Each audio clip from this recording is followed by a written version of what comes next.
we know the majority of the people that listen to this podcast, or a good majority anyway, are pretty busy entrepreneurial people, or just live very busy lifestyles.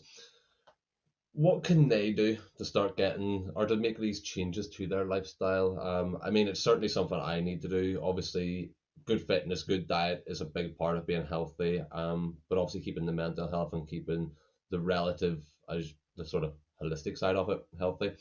How can people in this situation benefit their lives and change their lives for the better? So I always have a saying like if your cup's not full, how do you expect to overflow into other people's lives? Like I'm a massive fan of helping people, but I there's so many times in my life where I've drained myself to energize someone else, right? If you think about a battery, mine was so flat in order to keep, charging someone else up. And the only way that I recharged was through holistic therapy, going for a massage, going to a spa, looking after myself. Because when we're on an aeroplane, a good example of it is when you're on an aeroplane, they say to you, you have to put your gas mask on first before you can even put your baby's gas mask on, right? Because you are no help to anyone else if you're not helping yourself. So I block it out once a month, obviously pre-COVID. But an example of this, I can go back to business all being well on the 12th. I have clients booked in on the 13th, and I've got clients asking for the 12th. I said nope, because I'm going for a spa day myself, right? Because I can be so much more of a help to you once I've decluttered everything that I need to, because I can just pass that my bad energy that I've built up during, lockdown like everyone else has. I need to go and have my own release before I can pass that on to you in a massage, right? So, um, yeah, anyone that's in business, it is stressful, or anyone that's got, a career or just family life, whatever stress you've got in your life, everyone has it, good and bad stress. We need to calm that nervous system down in order to be effective in our jobs, in our business. So yeah, just make it more mandatory and put it in your schedule every single month. And I actually kind of like that we've got to hit on this point because it's something I wanted to kind of mention for a couple of weeks, but haven't really had the place to kind of slot it in. But I think a lot of people, especially entrepreneurs, because it's other ones I've spoke about, and this is where it kind of came from. When you start to try and do something with your life, no matter what that is, business or just a passion, or you're trying to do something, you always get them. What's probably easiest called haters, but it's more just toxic people, and that's kind of how we were discussing it in a group one day. Was some people, without realizing it, are like secret haters, and it was kind of the way someone else worded it, but without realizing, they actually don't want you to do better, and it's kind of like we were talking about like essentially removing toxic people from your life, and who should you, like when, in what situation can you remove someone, what situation should you not remove someone. Does holistic coaching and healing go into anything regarding that, or regarding sort of relationships and removing people from your life to be able to better yourself, to then come back and better their life in the future? So definitely holistic coaching. There's something that I do with my clients called the Wheel of Life, where basically we go into all areas of your life and we score them out of 10.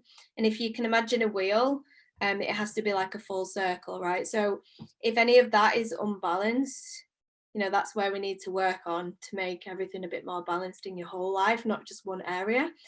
Um, so a part of it, toxic people, I've had my fair share of, having to block people, cutting people out, that type of thing.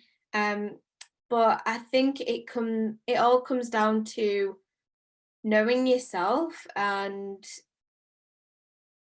really knowing that, not exactly knowing the other person, but knowing why they're doing what they're doing. So a lot of the reasons why people actually react the way that they do, like hater comments, or just even if it's just a friend that might make like a skitty joke or something like that.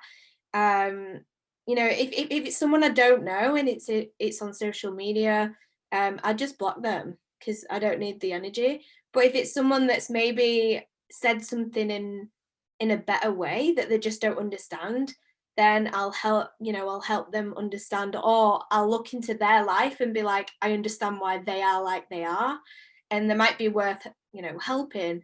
or getting back to, or you can kind of switch it around. Friends, you might have friends before you start your entrepreneurial journey, and they just don't understand your world. They only see their world through their own eyes. I have friends that I've had before my entrepreneurial journey. Some have fizzled away very naturally, but some have stayed in my life. They might have flickered in and out of it. But I've realized now that I made a lot of mistakes of pushing those people out that didn't understand my life. But when you actually think about it, do you understand their job? Just because your life is on social media, or you're putting more content out there, you don't understand their job either. Just because it's not on social media, like, you don't understand their job or their career through your eyes, right? And sometimes we forget that. We forget that we're friends regardless of the business. So I leave my business life out of it. I go see my friends, and I see my friends for it, and it's kind of a nice escape sometimes to separate the two. I used to try and mold the two, and I realized that that was doing no good for me. I still wanted these people in my life. They weren't negative. They're really good for different things. So I've got a friend that doesn't really understand my business world, and that used to get to me. I used to be like, why don't you like my posts? Why don't you support me? And she's like, I just don't get what you do.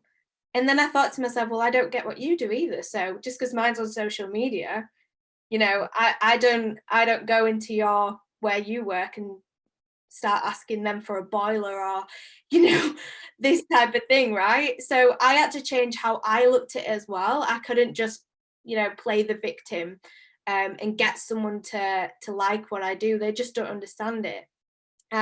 So that friend is, she's my party friend. She's my, we'll go and get drunk friend. We'll talk crap all day friend. And I love that. Whereas I tried to mold, I tried to fit her into my business life, and that just didn't work. And we fizzled out, and I hated the fact that she weren't in my life anymore.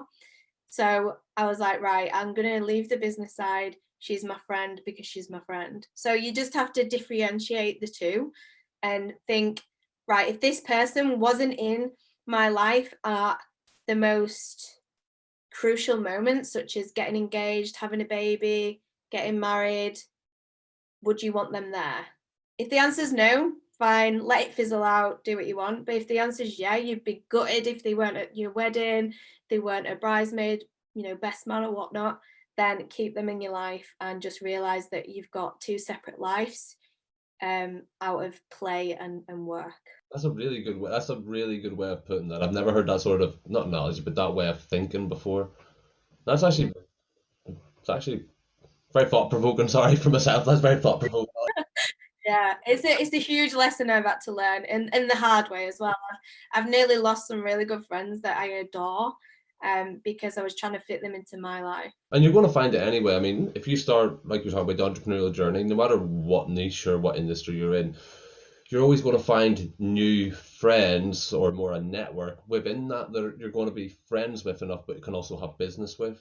And I think once you get to that point where you're not just at the start of the journey, but you're kind of into it and you have a network, it's easier to kind of separate the two and to create that partition to say, okay, well, these are business friends network, and these are my actual life friends, the people who really give a shit about me as a person. Yeah, definitely. I've had really good. Two of my bridesmaids are getting married in September, and two of my bridesmaids are actually who I've found in business. And then we don't no longer do like the same thing anymore, but they're still like a big part of my life, and now they're like really long lasting friends. So it can work the other way as well. Um, so yeah, definitely figure out if these guys, you want them in the special occasions, and if you do, then keep them around. Yeah.